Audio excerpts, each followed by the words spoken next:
We had nearly 800 entries this year. It's people from all around the world who've entered the competition.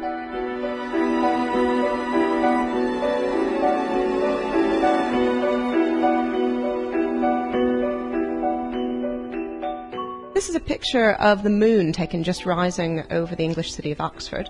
It looks a beautiful red colour. It also looks very, very big, and that's because simply it's close to the horizon and your eye compares it with things that you know the size of. So it's an illusion. If you hold up your hand, you'll cover up the same amount of the moon as you would when it was up in the sky, but it does look very, very big close to the horizon. Beautiful picture of what's known as the zodiacal light. It's dust in our solar system scattering sunlight and produces this beautiful stream of light across the sky, a bit like the Milky Way, but much harder to see. Very elusive light, very beautiful image.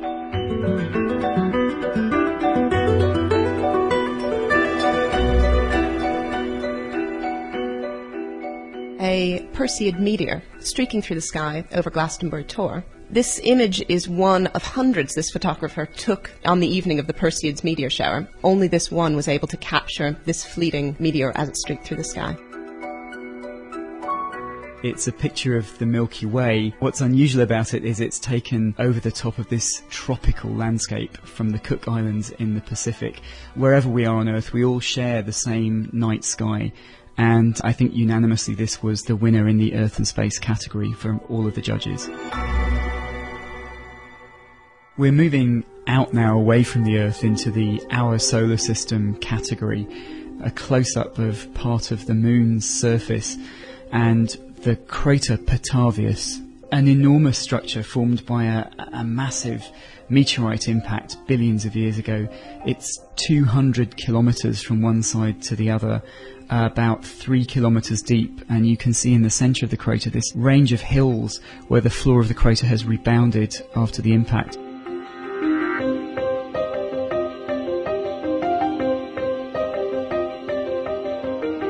This isn't actually dirt on the lens, it's an astonishing image of the International Space Station with the Space Shuttle Endeavour docked to it, fleetingly passing across the disk of the Sun. It does this in about half a second, so the photographer has had to be incredibly precise to capture it right in the sunspot, which is actually on the surface of the Sun. The sunspot is the size of the Earth, but it looks tiny compared to the space station, which of course is much, much closer to us.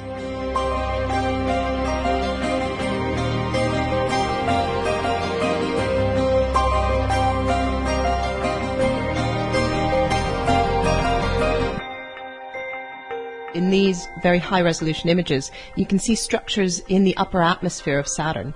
These three images were taken about 40 minutes apart, so you can see a huge storm system in the top of these images as it progresses its way around the planet.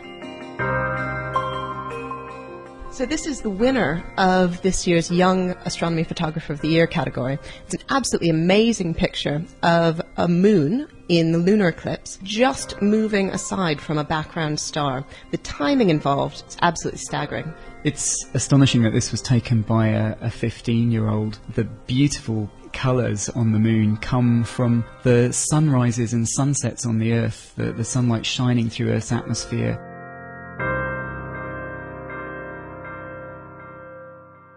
We have two images in this year's competition that show us stars being born in huge clouds of gas and dust which collapse under their own weight to make new stars. And here you can see absolutely fantastic shapes which this photographer thinks looks like fighting dragons. You can probably see that if you look yourself.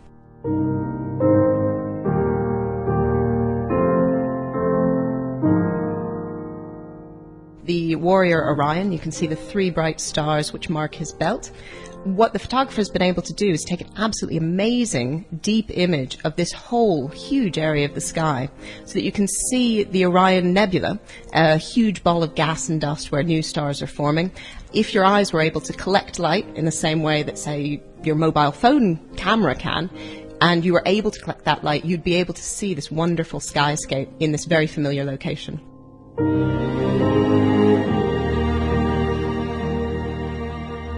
We're moving from the birth of stars to the death of stars. It's the Vela supernova remnant, an enormous star which exploded thousands of years ago, and here the photographer has captured the glowing debris from that explosion, which is still expanding into space. It won the deep space category. This is the overall winner of this year's competition. It's an amazingly detailed picture of Jupiter, the biggest planet in our solar system.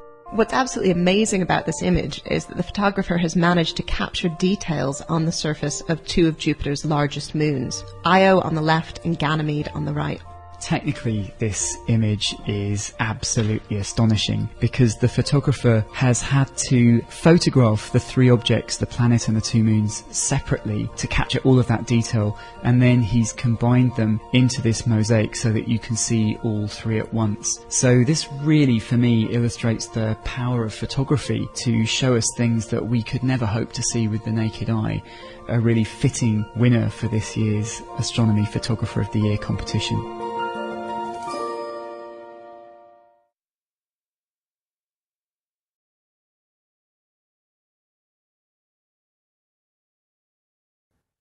A brief hello before the long goodbye. Steven Gerrard arriving for training this morning, but also to confirm the end of an era. Gerrard! In the fickle world of football, Gerrard has been that rarity, a one-club wonder, Liverpool for life, captain and cornerstone. But at 34, he's announced this season will be his last at Anfield. In a statement, he said, "This has been the toughest decision of my life and one which both me and my family have agonised over for a great deal of time. Saying goodbye is going to be difficult, but I feel it's something that's in the best interests of all involved, including my family and the club itself." At Anfield, where Gerrard has been a towering presence for so long, fans paid tribute.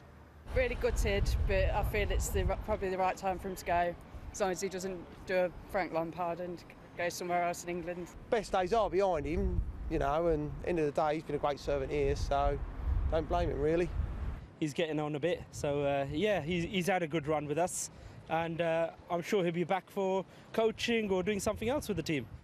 The statistics speak for themselves. Gerrard has played 695 times for Liverpool over 17 years and scored 180 goals for the club, helping them to win 10 trophies, most as captain.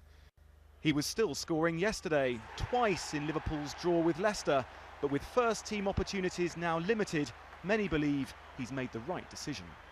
I think he's been Liverpool's best ever midfield player. I think the second best player Liverpool's had after Kenny Dalglish. But I think probably the time is right. Gerrard famously won the Champions League in 2005, but never the Premier League, a rare regret, but his status as a Liverpool legend is undimmed. Soon to be gone, but surely never forgotten. Andy Swiss, BBC News, Anfield.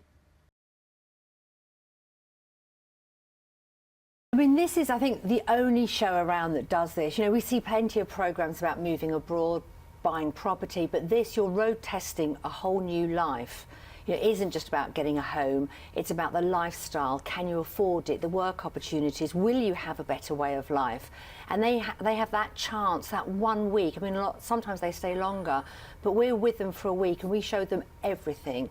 You know, we give them an idea of what their salary would be like, what the local school would be like. Will they fit into the community? Are they going to struggle? Where can they afford to live? And often that's the harsh reality. You have this dream, you want a better life, and then you go out there and you realise it could be quite tough.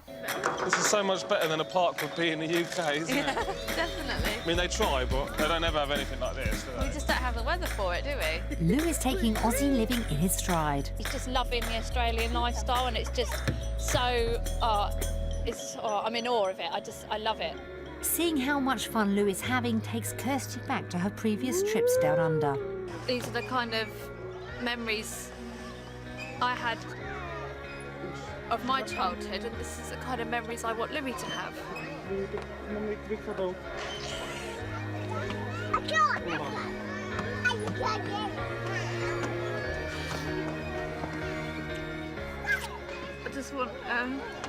I just want better for Louis. Yeah, we both do. How involved do you get in in their real deliberations. Because I know the program's it's a friendly program. Yes. But this is very emotional. I can imagine people actually have, well, let's be honest, they probably have rows, don't they? I mean, if someone wants to do something, someone else doesn't, and it's such a big decision, it would, I mean, you could imagine things getting quite difficult, genuinely difficult. It does. We see people that are fixated about going over there. They're convinced this is going to be the answer to all their prayers. I mean, and also we're not going to take them out unless they're sort of visa applicants, unless they can actually get a job in Australia or New Zealand. This isn't a holiday, this is about changing their lives. So they become fixated and like, when they go out and they think it's going to work, whatever happens, I'm going to make sure it works. And then they suddenly have this sort of list of expenses that we give them. We do a cost breakdown of the actual living costs of there. And they suddenly look at it and they think, we're going to be £150 a month worse off just on food alone. You know, that's a lot of money. And then the grim reality kicks in. Or you get it the other way. You'll get a partner that doesn't want to go at all, and then they see it for the first time with fresh eyes and they're completely sold.